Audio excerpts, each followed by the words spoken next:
रोमकारास याचा 13वा अध्याय, रोमकारास पत्र याचा 13वा अध्याय आणि अधिकाऱ्याच्या आज्ञा पाळण्याची सूचना। प्रत्येक जणाने वरिष्ठ अधिकाऱ्याच्या अधीन असावे, कारण देवापासून नाही असा अधिकार नाही। जे अधिकारी आहेत ते देवाने नेमलेले आहेत, म्हणून जो अधिकाऱ्याला आड येतो तो देवाच्या व्यवस्थेला आड येतो आणि आड येणारे आपणावर दंड उडवून घेते। कारण चांगल्या कामाला अधिकाऱ्याची भीती असते असे नाही, तर वाईट कामाला असते। तेव्हा अधिकाऱ्याची तुला भीती नसावी अशी तुझी इच्छा असल्यास चांगले ते कर, म्हणजे त्याच्याकडून तुझी प्रशंसा होईल। तुझ्या हितासाठी तो देवाचा सेवक आहे। पण जर तू वाईट करशील तर त्याची भीती बाळग, कारण तो तलवार व्यर्थ धारण करत नाही, तर क्रोध दाखवण्याकरिता वाईट करणाऱ्यांचा सूड घेणारा असा तो देवाचा सेवक आहे। पण वाईट करण्याचा सूड घेणारा असा तो देवाचा सेवक आहे। कारण अधिकारी देवाची सेवा करणारे आहेत व ते ह्या सेवेत तत्पर असतात। ज्याला जे द्यायचे ते त्याला द्या, ज्याला कर द्यायचा तो त्याला द्या, ज्याला जकात द्यायची ती त्याला द्या, ज्याचा धाक धरायचा त्याचा धाक धरा व ज्याचा सन्मान करायचा त्याचा सन्मान करा। बंधू प्रेम,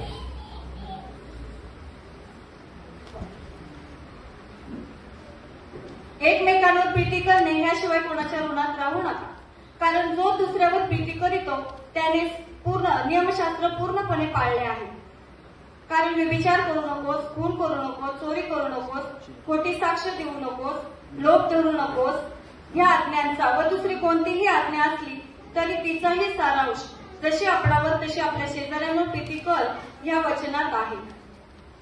प्रीती शेजाऱ्यांचे काही वाईट करत नाही, म्हणून प्रीती हे नियमशास्त्राचे पूर्णपणे पालन होईल।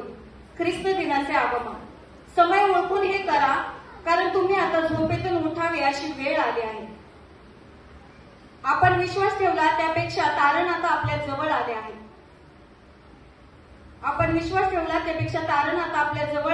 रात्र सरत येऊन दिवस जवळ आला आहे, म्हणून आपण अंधकाराची कर्मे टाकून द्यावी आणि प्रकाशाची शस्त्र सामुग्री धारण करावी।